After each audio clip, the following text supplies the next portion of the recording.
shall turn our Bibles to the book of 1 Samuel. 1 Samuel chapter 13.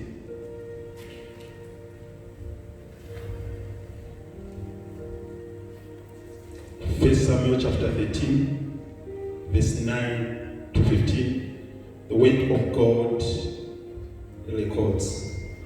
And Samuel arose and went up from Gilgal. The rest of the people went up after Saul to meet the army.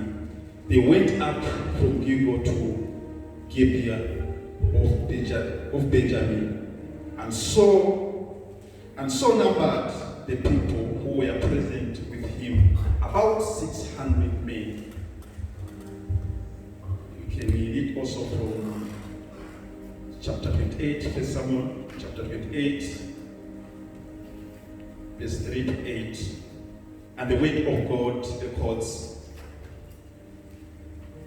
now Samuel had died, and all Israel had mourned for him and buried him in Ramah, his own city. And Saul had put the Midianites and the necromancers out of the land. Then the Philistines assembled and came and encamped at Shunem. And Saul gathered all Israel and encamped at Gilgal. When Samuel saw the army of the Philistines, he was afraid, and his heart trembled greatly. And when Saul inquired of the Lord did not answer him, either by dreams or by Urim or by prophets. Then Saul said to his servants, seek out for me a woman who is a medium, and I may go to her and inquire of her. And his servants said to him, behold, there is a medium at Endor. Verse 8. So Saul excused himself and put on other garments and went, he and 2 men with him. And they came to the woman by night, and he said, divide for me by a spirit, and bring up for me whomever I shall name to you. Then we also read from verse 15 to 16. Verse 15 to 16 I quote. Then Samuel said to Saul, why have you disturbed me by bringing me up? Saul answered, I am in great distress, for the Philistines are waiting against me, and God has turned away from me and answered me no more either by prophets or by dreams. Therefore, I have summoned you to tell me what I shall do. And Samuel said, why then do you ask me, since the Lord has turned from you and become your enemy? We'll read verse 19. 1 Samuel chapter 28, verse 19, as the last verse. The Bible records, moreover, the Lord will give Israel also with you into the land of the Philistines. And tomorrow you and your sons shall be with me. The Lord will give you the army of Israel also into the hands of the Philistines. This is the word of God. Shall we pray? Our God, our Creator, we humble ourselves before the throne of mercy. Heavenly Father, we thank you, Lord, for this wonderful time that God you have given us. We lift up our eyes, oh God, above heaven, because that's where our help comes from. It is a time, oh God, that Jehovah, you have to speak your word, oh God, through your servant. Heavenly Father, as your servant will come, Lord, to proclaim your word, I pray in the name of Jesus that God, you shall use her as a vessel. We pray, God Almighty, that Father, you will bless us, oh God. You will speak to us, oh God, because Jehovah, you are the owner. You have got the light of our lives, oh God.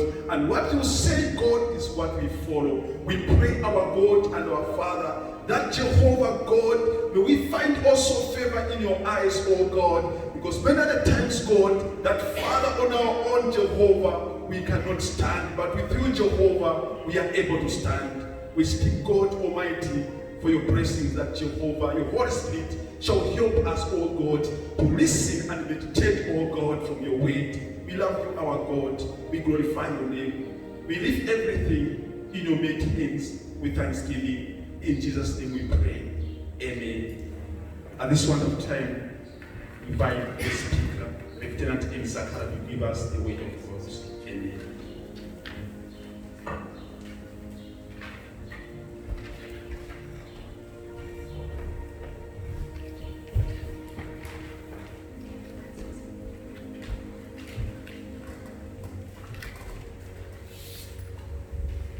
Praise the Lord.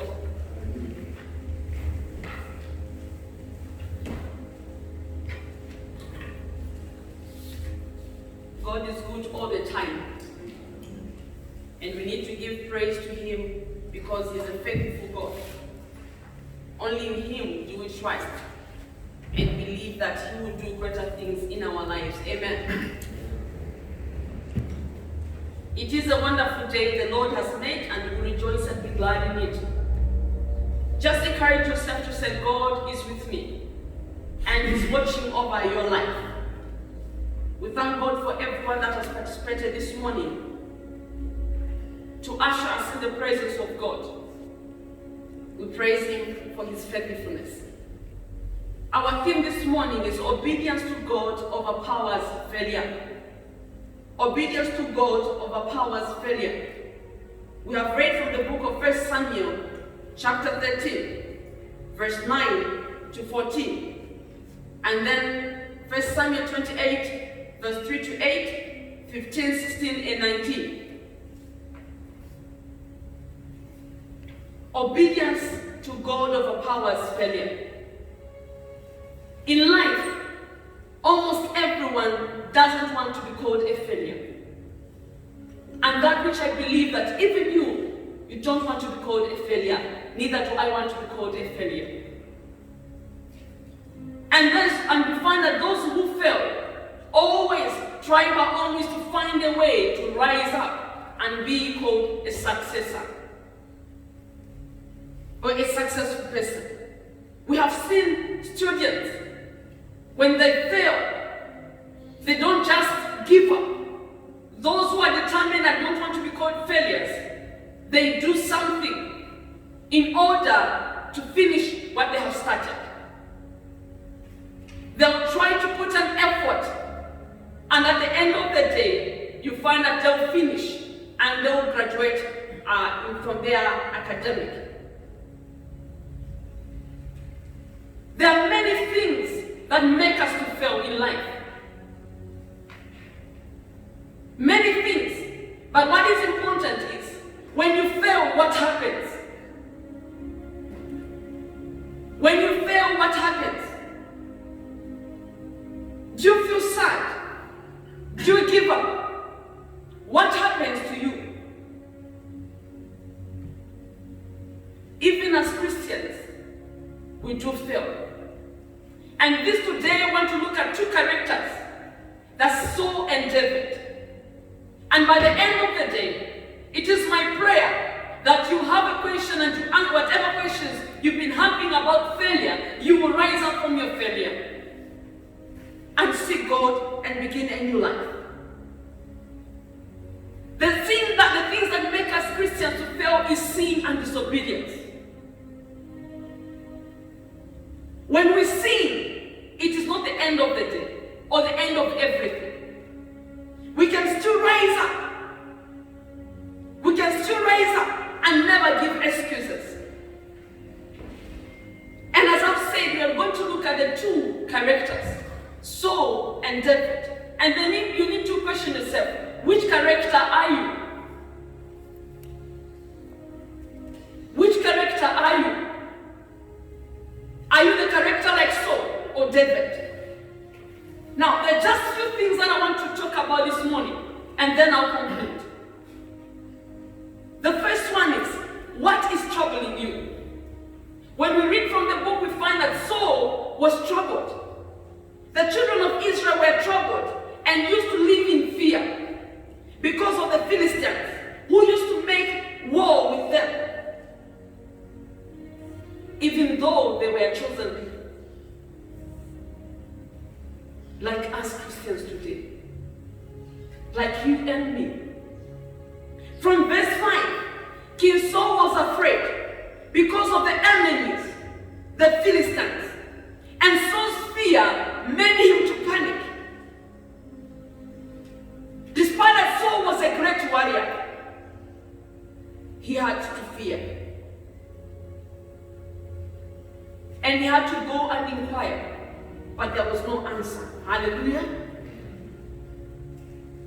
Saul was afraid because he knew that the Philistines were a strong army, and without the help of God, Saul was going to lose and be defeated.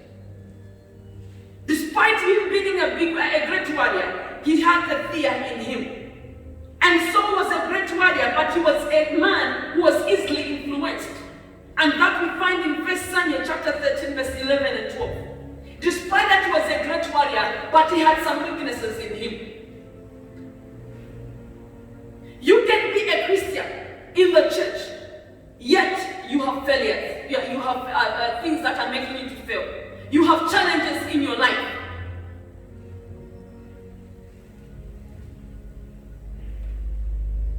What are you thinking over your failures?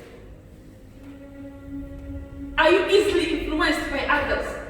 When you face tough situation, Saul had to face a tough situation. He was the king, but the time that he had to go through a situation, he panicked.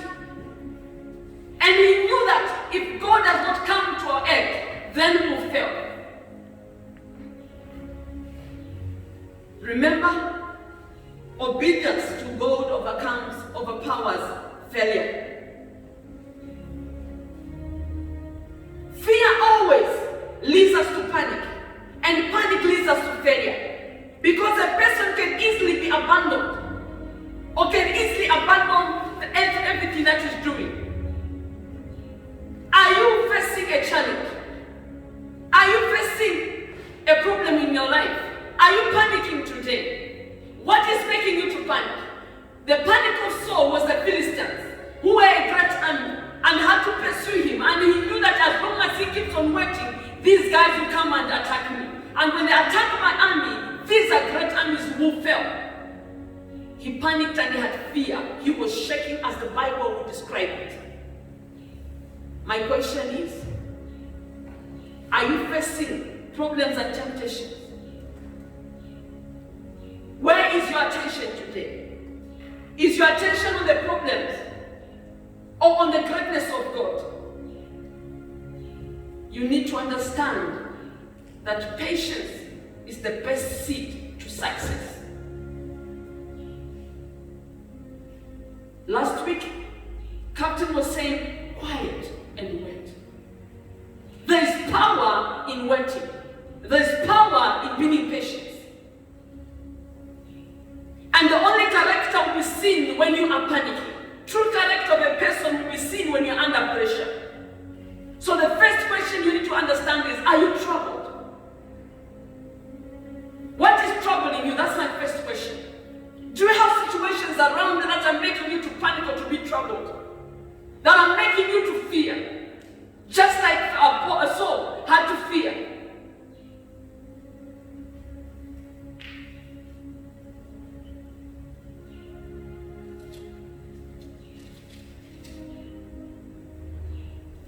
I don't know the situation you are going through today. I may not understand what is causing you to fear, or to panic, or to be in trouble. But what I know that there's a God who's watching over you, who is concerned and is seeing what you're going through, and is never away from you. He's always with you. When you understand that you are panicking, you know where to go. Paul knew and Saul knew that he was a child of God, he was a chosen king. But he forgot the person would give him the strength. He forgot where he could go. He was taught to wait by Samuel, but he could not wait anymore. Because of the influence, the challenges that he was going through, he panicked. The second thing is, how long have you waited for God? In verse 6, the Israelites realized that they were outnumbered and were going to lose the battle. Some of the Israelites men had to hide in caves of the bushes, and some ran to places where they could hide among large rocks. Others had to hide in tombs or in deep, dry pits. Still others went to Gilgal and had to hide there. Hallelujah. So when he saw what was happening, is that the situation was tensy for King Saul. When he saw that these Philistines were so great, they were a strong army, the people began to panic and they started running away from him. Others had to go and hide somewhere. They had to go and hide in bushes, in rocks. Others had to go and hide in the grave, in the tombs. And when Saul realized that he was remaining alone and the number was reducing, he started panicking and there was no answer coming. And he could not wait anymore. Because of the pressure, it caused him not to have patience.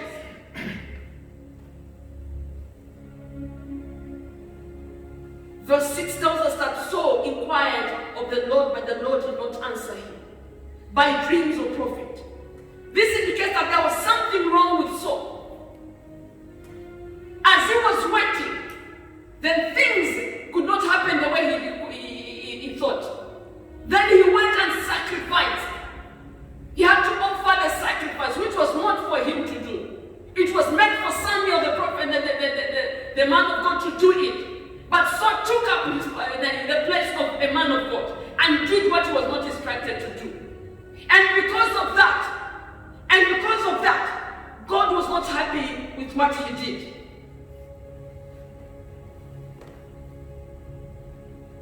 Finally, Saul commanded, bring me some animals. That's verse 9 of verse 13. Give me some animals so we can offer sacrifices to please the Lord and ask for his help. Saul killed one of the animals, and verse 10, and just as he was placing it on the altar, Samuel arrived. Saul went out to welcome him. Verse 11, then Samuel answered, what have you done? Saul answered. He had excuses to all his questions. Saul answered, my soldiers were leaping in all directions, and you did come. When were you supposed to do? When you were supposed to do? The Philistines were gathering at the Mishkan, and I was worried, but they would attack me at Gilgal. I had to offer a sacrifice to ask the Lord to help me. So I forced myself to offer a sacrifice on the altar. Now listen to verse 13. That was stupid. That is Samuel. Samuel said, you didn't obey the Lord your God. If you had obeyed him, someone from your family would always have been king of Israel. But no, you disobeyed. And so the Lord won't choose anyone else from your family to become king. Hallelujah. Because of his panicking, he lost the focus. He could not wait anymore. When you are under pressure, it's easy to lose focus. When you are under pressure, it's easy for you to disobey. Just the same way like King Saul did. He could not wait anymore and become patient anymore. When he was under pressure and worried, he resorted to do things that he was not instructed to do.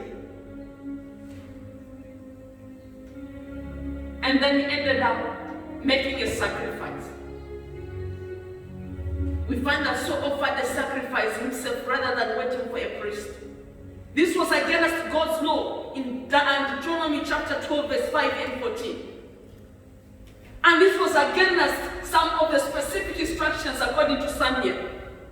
Even as Christians, there are many times when we go against the instructions of God. We give up on waiting so that God can answer our prayers. We've been praying for so long, but many things are not happening in our lives. Under pressure from the approach of Philistines, Saul took matters into his own hands. He did what he was not recommended to do.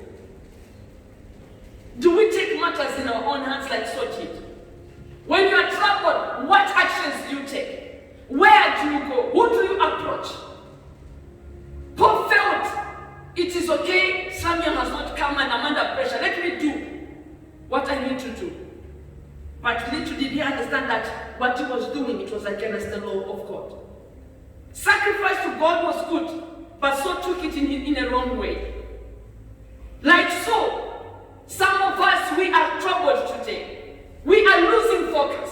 But I'm here to encourage you to say, remain waiting in the eyes of the Lord. Do not disobey God because of the pressure that you are going through. For obedience overcomes every failure in life. Many people today are failing because of lack of obedience to God. So is kingship. And failure made the entire family to suffer. Your failing to obey God is affecting other people in your life. Lack of patience is affecting other people that you may not understand. God disapproved Paul's kingship, and the lineage was affected just because of one man's action. And to make matters worse, Saul had made a lot of excuses in his life. Whenever he was approached of the wrong things that he did, he had to make an excuse of it. Just like some of us Christians. When we do wrong, instead of confessing or repenting, we give excuses to defend what we have done. It is wrong. Hallelujah. It is difficult to trust God when you feel your resources are slipping away. It is difficult to trust God when you feel you are under pressure. When Saul saw that men were running away, he was under pressure and he failed to remain obedient or patient with God. Instead, he allowed things to go according to what he wanted. When you face a difficult decision, don't allow impatience to drive you to disobey God. When you know what you need to do, follow what you need to follow. When God tells you stay, stay where you are. Do not disobey God because of the things that are going on in your life. When we read in the book of Samuel, 1 Samuel